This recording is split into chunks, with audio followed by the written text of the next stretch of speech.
Hi, I'm Joe. I'm Tyler. I'm Pasquale. I'm Alan. And we're at AG Aglets. You might be asking yourself, what is AG Aglets?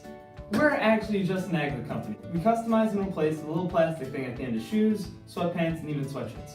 So you may be asking yourself, how did we come up with this idea? So one day, Joe walked into class and his aglet was completely torn off. That was the instance where we were like, why don't we just make aglets? So we conducted roughly over 100 problem interviews, and so who we interviewed was basically student athletes. And so what we found out is that people are not going to want to pay mainly anything over like $6. And at the beginning it was pretty rough, like getting people to respond and everything like that. That's how we came up with our price range of $5. As we kept doing interviews, it got easier and easier to see that there was a problem that we could take care of. So when we started our business, we thought something unique about our company because we found that our competitors were only selling the basic type of aglets. So that's why we thought that we needed to make them customizable. So the interesting thing that we had to do with our prototypes is we've struggled mightily with coming up with different ones.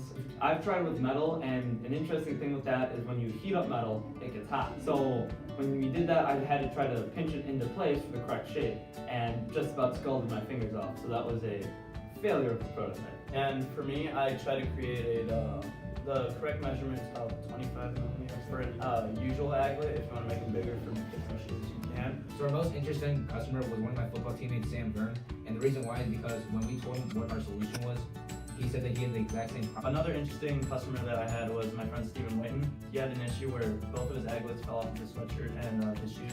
We had a group of interesting customers. It would be my cross-country teammates. When we were running, people would step on our shoe, and because we had the spikes, they'd just tear our lace right in half, and we'd lose the aglet. My most interesting customer was actually a few people that I met over at a showcase down in Champaign, Illinois, and I saw that their aglets were a little messed up, so I went up and talked to them, and they both gave me their information and emails to talk to about a solution, and they were actually very interested in buying the product. The surprising thing that I found out is just how many different forms of replaceable things that we could use. I found out that you can use like heat shrink tubing, metal, plastic, rubber, a whole bunch of other things that we never really thought about. The most surprising thing for me was how hard it is to start up a business because I thought, like especially for aglets, I thought it'd be like cheap, affordable for us to make, when in reality it's more than what I thought. So my most surprising thing was how many people actually had the problem. When we first started out the business and we thought of aglets, and never actually 50, maybe plus people would actually have the problem. How many people would actually consider buying the actual products? So what I thought was most surprising is actually how many prototypes and things you go through to actually get a final product. But basically what we're doing is we're talking to more manufacturing companies. We're still trying to get our final product up and ready. We're also looking into packaging and how we're going to package and sell these.